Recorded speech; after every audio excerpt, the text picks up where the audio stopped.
Yeah, g'day. You just have to watch this a little bit. This guy, he's Christian, and he started a Christian conservative party.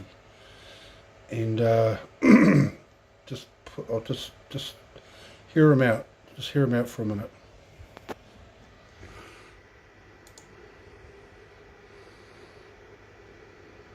Kirana and Shalom.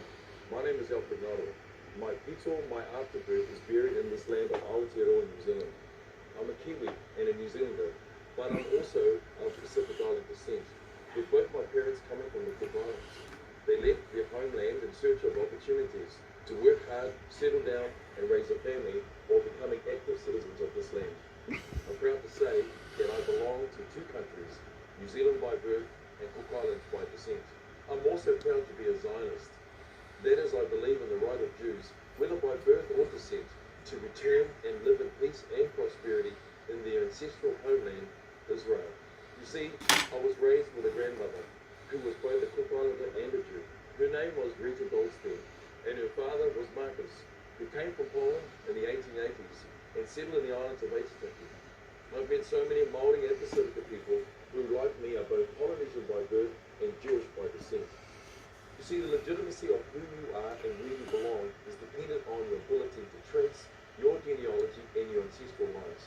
The legitimacy of who you are and where you belong is dependent on your ability to trace your genealogy and your ancestral lines. Legitimacy of who you are and where you belong is dependent on your ability to trace your genealogy and your ancestral lines.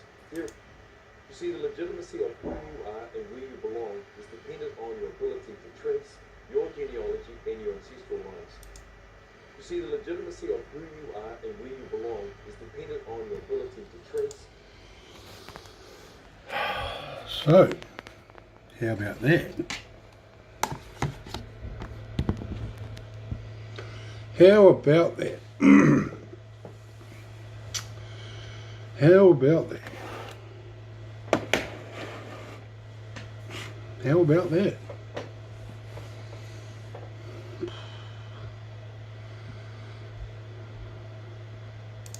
Your genealogy and your ancestral lines. There is no descent. You see, the legitimacy of who you are and where you belong is dependent on your ability to trace your genealogy and your ancestral lines. So, that's a bit of a worry there.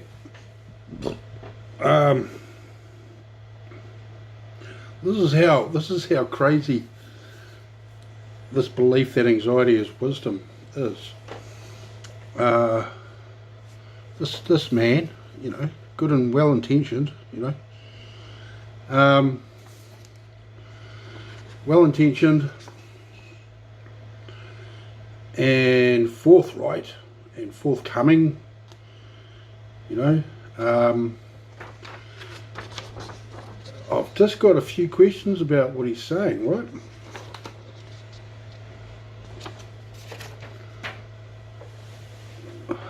About what that statement he was saying. He's so sure of that. And I'm wondering what of the Caucasian people? What history do we have? What history is there that we have, the Caucasian people? Because as he's a Christian and a Zionist, he will be adamant that you know, the earth was created only 6,000 years ago. And so a few issues with that.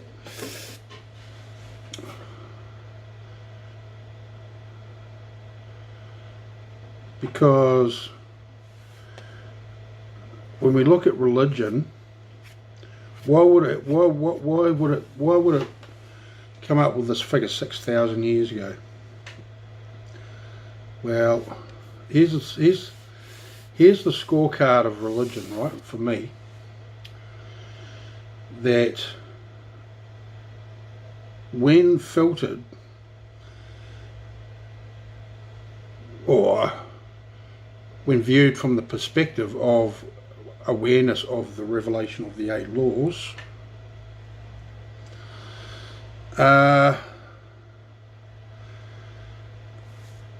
So here's the thing. History only began 6,000 years ago. The promise of heaven is really about, what they're saying to you is that, you know, you don't start living until you're dead.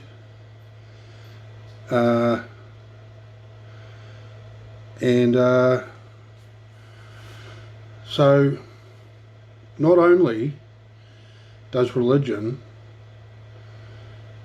have people believing that we don't have any history,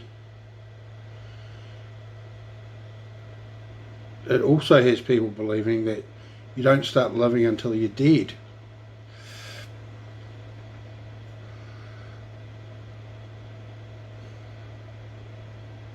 So these are quite significant points. And this is really, you know, the free speech thing. You see, the free speech thing and the religious thing have the same elements to them, right? See, with religion, all the natural means of expression is shut down. Don't trust your own mind, you know, you must only trust God's, what Jesus thinks. You know, no sex except when married. You know, that was the no sex outside of marriage. That was the terms set to the black slaves back in the day in America.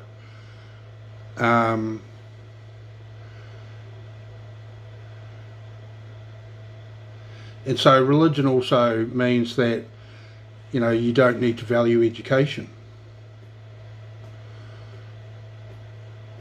You know, and so that this Zionist guy is saying this is in New Zealand, and he's selling Zionism like it's a good thing. Right. How come this person way down the bottom of the world is worried about Israel?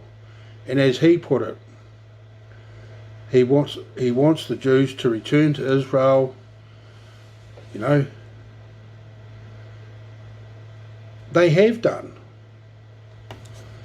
They have done.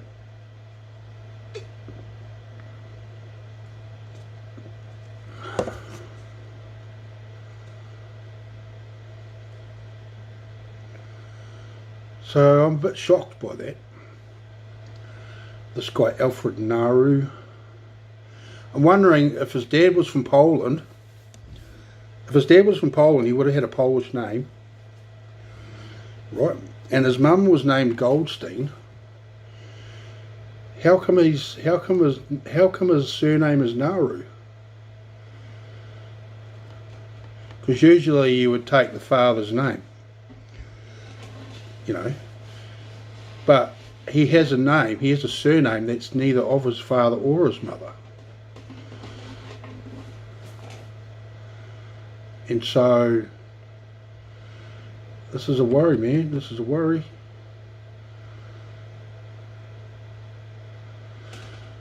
Yeah, these beliefs that exist.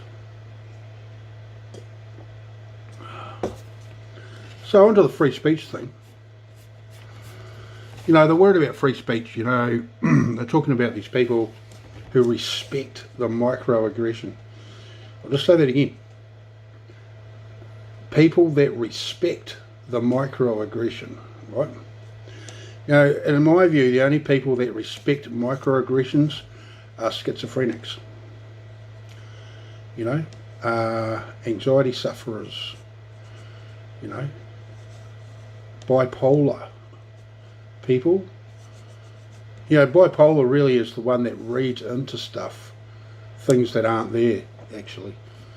And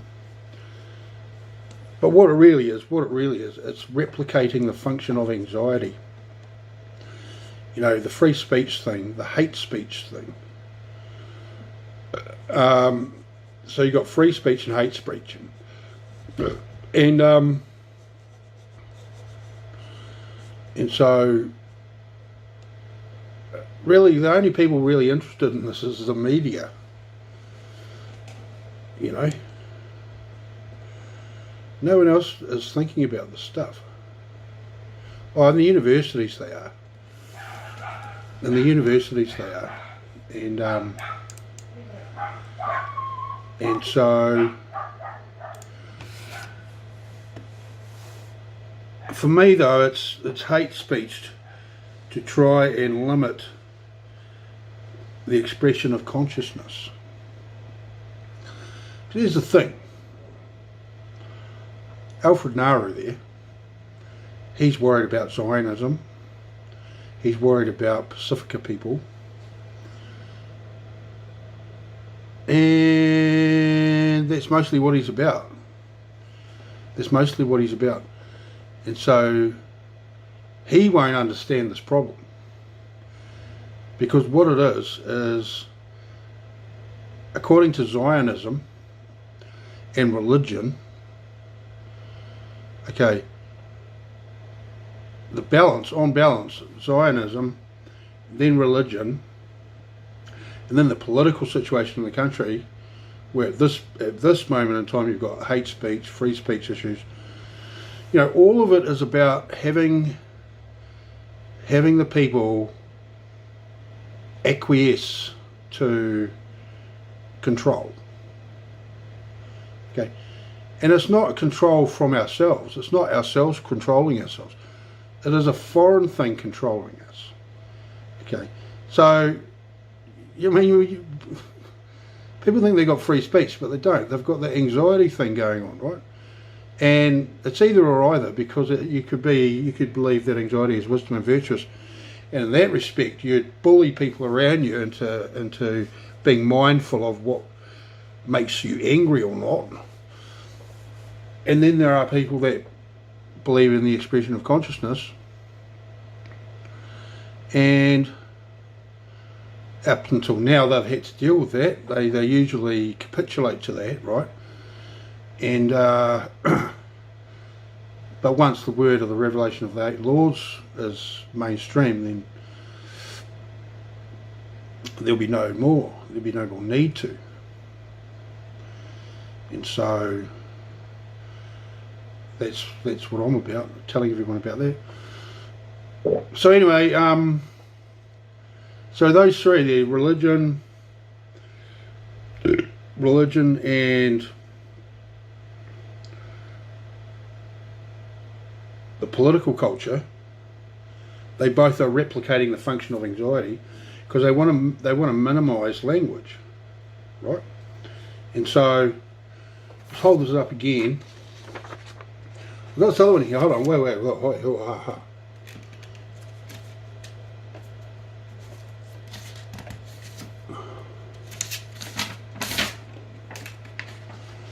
So just freeze that on that, as I've written, right? That is the preface to that, which is on Facebook, the revelation of the 8 laws, which is this.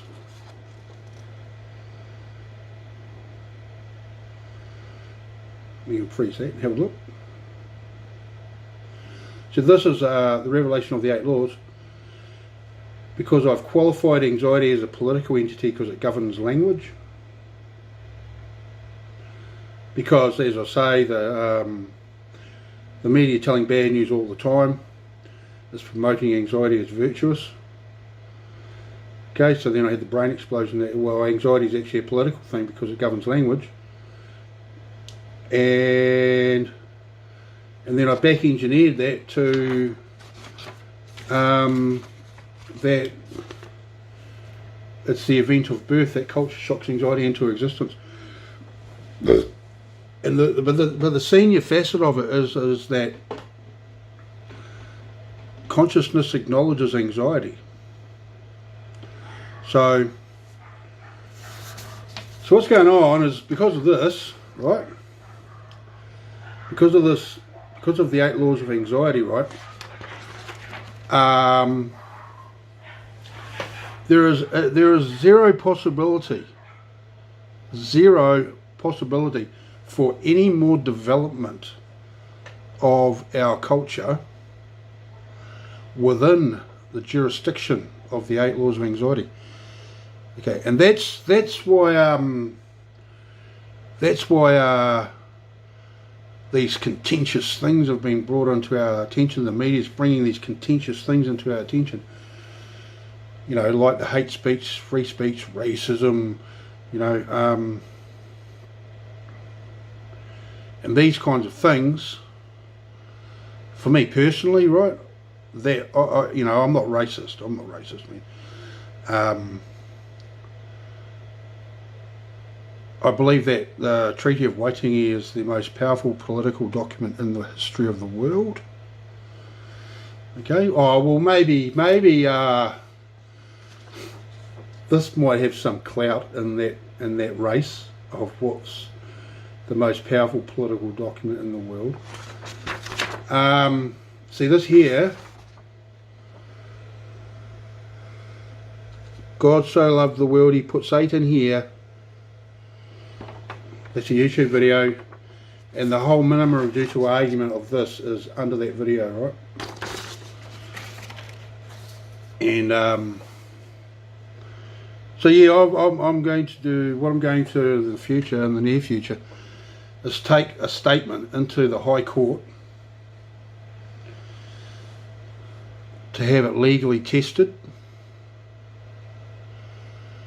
and that statement is that anxiety is a political entity because it governs language,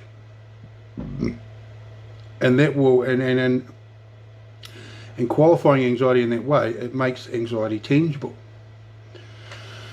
So when you're aware of the revelation of the 8 laws,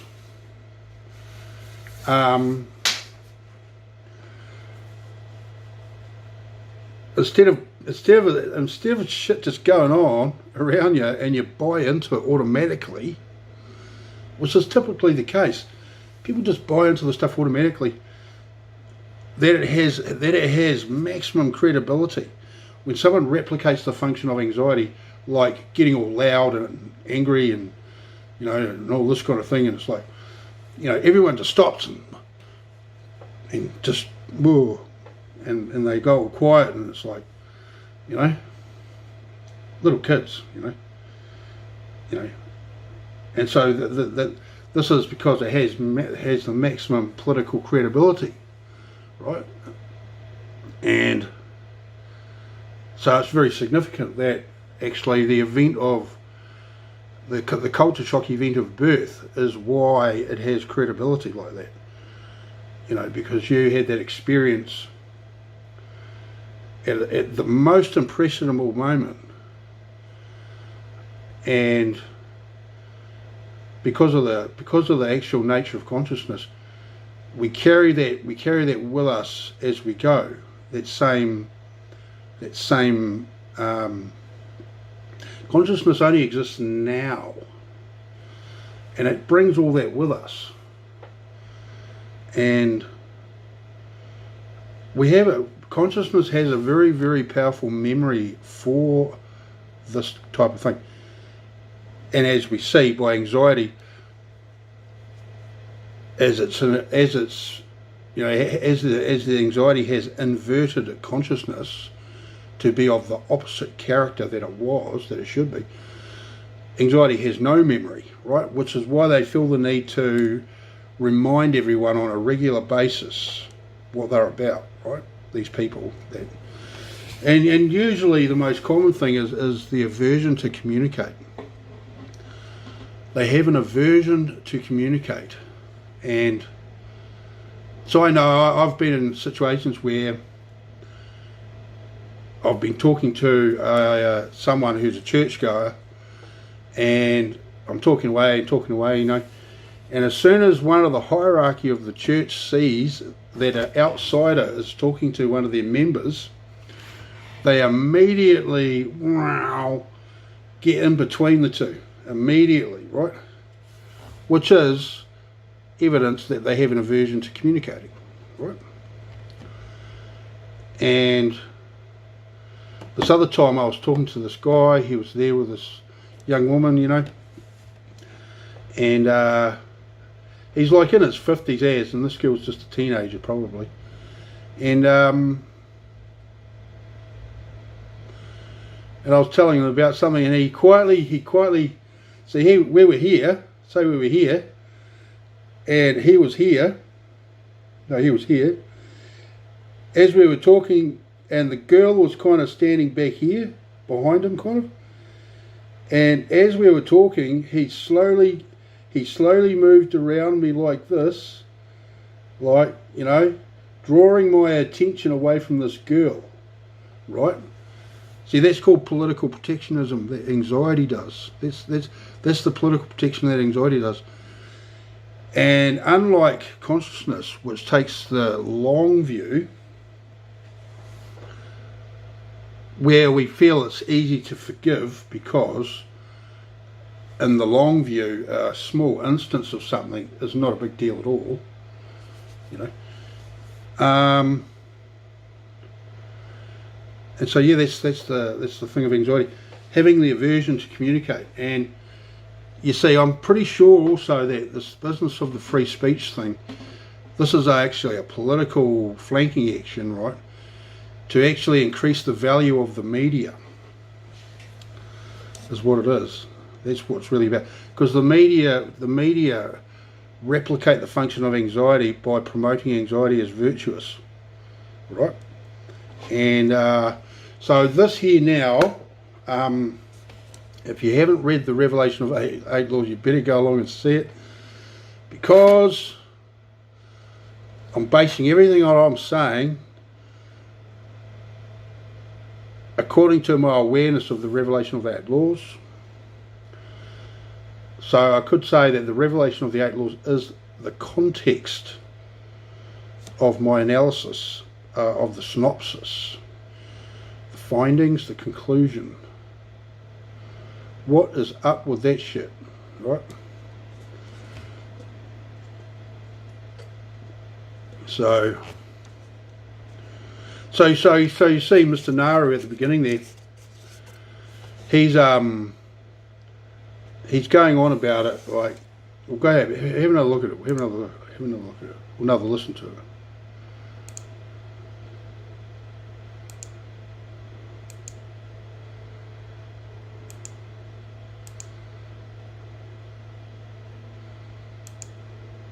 I'm also proud to be a Zionist. That is, I believe in the right of Jews, whether by birth or descent, to return and live in peace and prosperity in their ancestral homeland, Israel. Okay, so why is he being a politician in New Zealand if he thinks that? If he links directly, you know, direct descendancy to the Jewish people, and he wants everyone to bugger off back to Israel, well, why isn't he doing that? This is because it's a theatre. The Jewish situation has been used as a vehicle for the promotion of anxiety as wisdom. Okay, and that's it. That's all there is. See, that's the only thing they want. That's the only thing anxiety wants. It doesn't want an answer. Anxiety doesn't want an answer. It just wants to be the only one talking. You know, it wants vehicles for its political aspirations, and it wants to be the only one talking. See, if I went to Mr. Naru there, I'm pretty sure he wouldn't like me to come and see him and talk to him about the Revelation of the Eight Laws, even though it answers most of the problems of people. And significantly, it is super good. Because the qualification that anxiety is a political entity, because it governs language, it facilitates the qualification of what consciousness is. And I'm going to make that another video yeah. Yeah, these are just some thoughts, right? So religion's been designed to subjugate Caucasian people because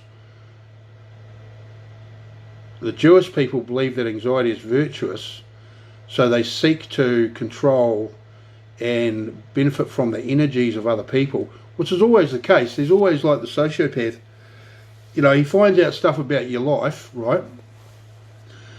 And then he starts pretending it's his life. That's what sociopaths do. And they've got absolutely, they're shameless liars. People that believe that anxiety of wisdom have absolutely no trouble telling blatant lies, man. And so that's what religion is to me, as a system to appropriate the history of the Caucasian people and gain control of the productive output of Caucasian people. And the supremacy, you know, ethnic supremacy in any instance isn't actually a thing of ethnicity. It is a thing of anxiety. It is the supremacist politics of anxiety, actually. And so that's the other side of the coin, you know. The thing about consciousness is the primary vehicle for the expression of consciousness is the voice. Now that's one thing that we've got to actually put right, okay? Because just to acknowledge it, just acknowledging that is the case is the one. Because if we have a different means of the language, it invariably dictates that it's going to be a different expression of consciousness, right? Now that's an undeniable reality we're facing here. And so while we've got Caucasian people with our English language, and everyone's coming on board over to the West, right? And the big problem with racism is actually that we talk differently. Now the thing is with that is Caucasian people, white people, we expect to talk to you. We expect you to talk to us. But people don't. For all intents and purposes, all these other ethnicities living in New Zealand, right? They think it's okay to not talk to us. And that's invariably what happens. They're not talking to us, right? And that's really annoying, man. And so the shock, the spiritual shock of having all these foreign peoples in our country that don't talk to us, that's a chilling effect. And that is the primary reason. You see, if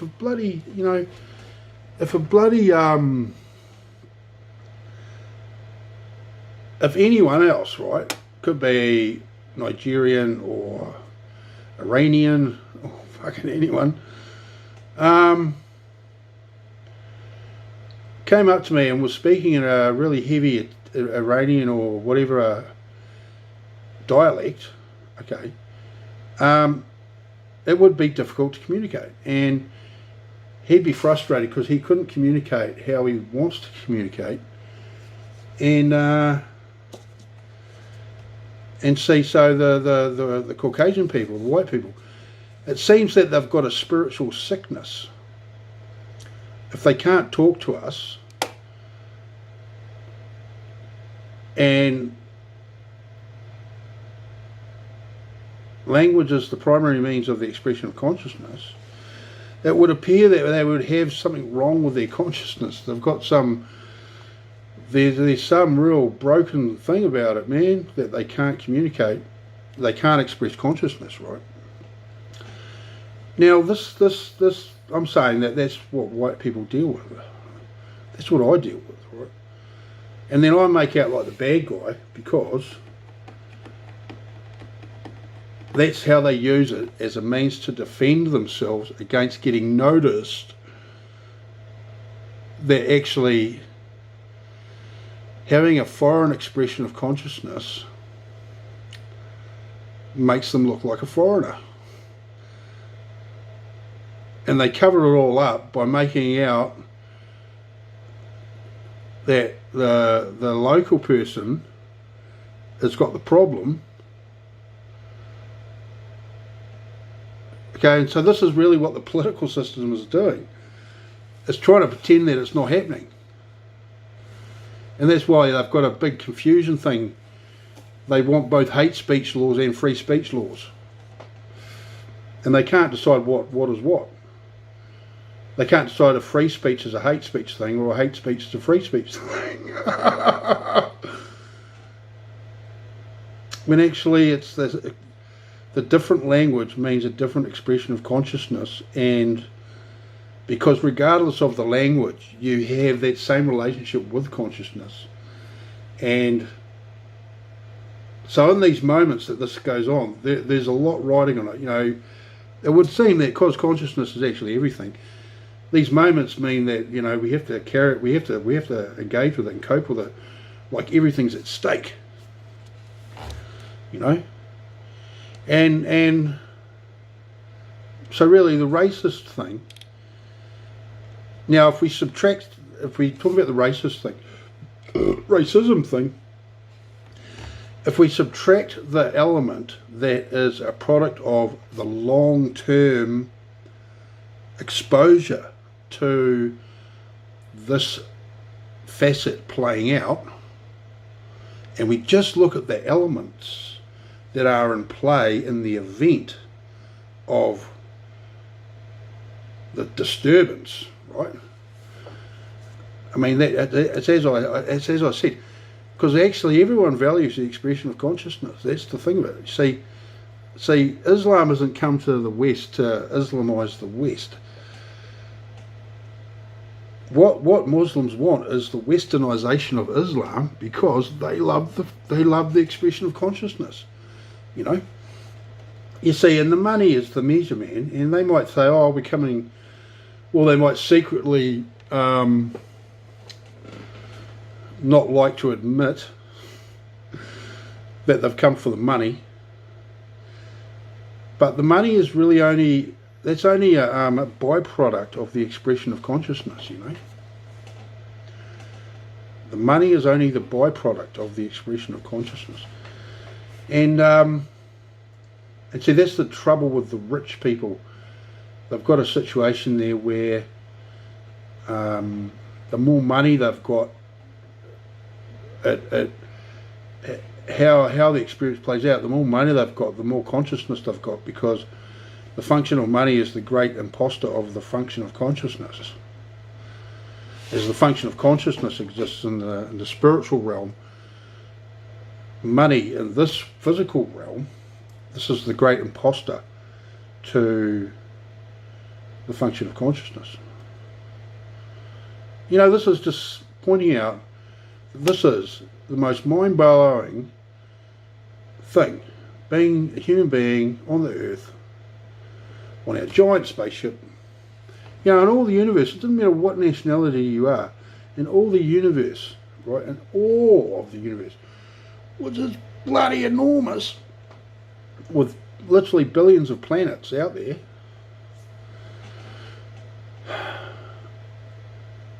Any human being would be revered throughout the universe because we are the ultimate vehicle of the expression of consciousness.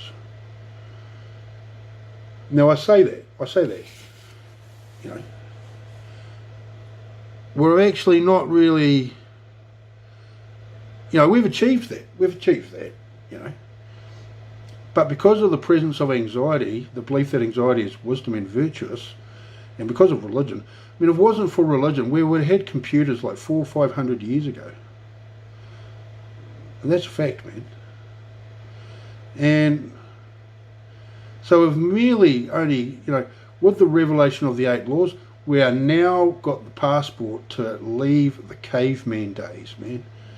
Because I'm telling you, the TNIL party is going to make the current political system look like a horse and cart thing.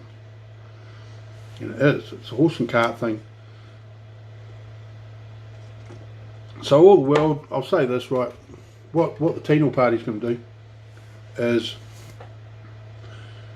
we're going to get all the white people in the world and we're going to be one people. There's not going to be no political borders for our people anymore. So all the white people, everyone, all the white people in the world, we're going to get together and we're going to become one people. And if you believe, if you're not a white person, you can be sure that, in my view, the Druid's perspective, right, is the only foreigner is someone who does not value education. Okay, the only foreigner, to me, in a spiritual sense, is somebody that does not value education, right? And that means all the religious people are foreigners to me. I value the expression of consciousness. Religion heavily regulates for the minimum expression of consciousness. I value the maximum expression of consciousness. Religion heavily forbids the expression of consciousness, except when you're talking about religion, which is kind of like how anxiety operates. I'll just say that again. The only foreigner is someone who does not value education.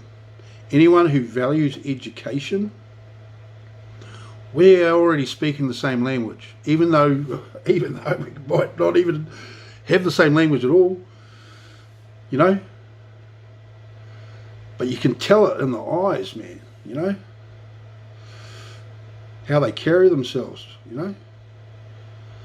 even though they say they can't speak English at all, they could smile. There's no problem. And so this is what I'm proposing. A memorandum of understanding that we're actually, because we value education and because we value the expression of consciousness, it makes us all family. See, religion was created to create conflict, because you got the Christian religion there and you got Islam there, and that gives a good reason to have a big argument, And I've seen sociopaths, people, you may well have seen them too, that actually sneakily engineer conflict between people,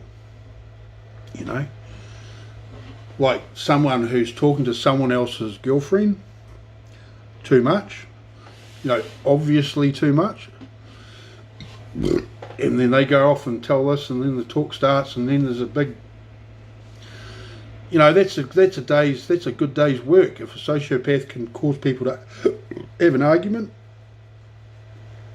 cause a conflict, cause a fight, that's a good day's work. Here, I'll read you out, oh, my phone's fucking I was going to read you out something on my phone, but it was the readout of the news, what they played. See, the news telling bad news all the time is promoting anxiety as virtuous. Anyone who promotes anxiety as virtuous is very anti-education. Very anti-education. And that's the news. Look at like American news, right? BBC, they're all about the conflict.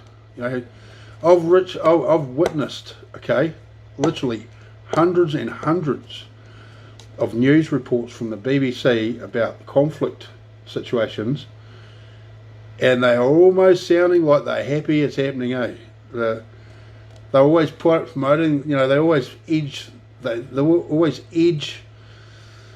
the script that they're interested in it carrying on.